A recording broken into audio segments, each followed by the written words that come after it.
जब जब होई धर्म के हानि, बाड़ई असुर अधम अभिमानी। तब तब प्रभु धरी विविध शरीरा, करहि कृपा निधि सज्जन पीरा। कच्छप अवतार। पुराने समय की बात है। देवताओं और राक्षसों में आपसी मतभेद के कारण शत्रुता बढ़ गई। आए दिन दोनों पक्षों में लड़ाई होती रहती थी। एक दिन राक्षसों के आक्रमण से सभी देवता भयभीत हो गए। वे भागते भागते ब्रह्मा जी के पास गए। ब्रह्मा जी की राय से सभी लोग जगत गुरु की शरण में जाकर प्रार्थना करने लगे। देवताओं की प्रार्थना से प्रसन्न होकर भगवान ने कहा, देवताओं, तुम लोग दानवराज बलि से प्रेम पूर्वक मिलो। उनको ही अपना नेता मानकर समुद्र मंथने की तैयारी करो। समुद्र मंथन के अंत में अमृत निकलेगा, उसे पीकर तुम लोग अमर हो जाओगे। यह कहकर भगवान अंतर्ध्यान हो गए। इसके बाद देवताओं ने बलि को नेता मानकर वासुकी नाग को रस्सी और मंदराचल को मथानी बनाकर समुद्र मंथन शुरू किया। परंतु जैसे ही मंथन शुरू हुआ कि मंदराचल ही डूबने लगा। सभी लोग परेशान हो गए। अंत में निराश होकर लोगों ने भगवान का सहारा लिया। भगवान तो सब जानते ही थे। उन्होंने हंसकर कहा, सब कार्यों के प्रारंभ में गणेश जी की पूजा करनी चाहिए।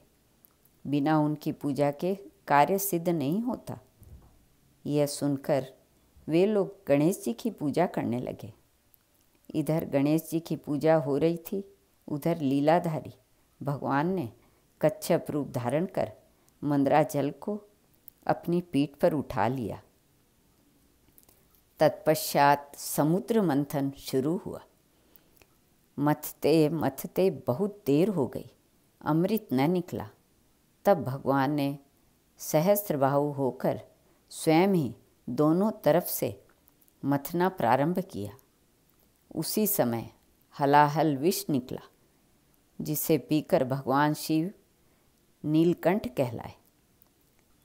इसी प्रकार कामधेनु, उच्चैश्रवा नामक घोड़ा, ऐरावत हाथी, कौस्तुभमणि, कल्पवृक्ष, अप्सराएं, भगवती लक्ष्मी, वारुणी, धनुष, चंद्रमा, शंख, धन्वंतरी और अंत में अमृत निकला।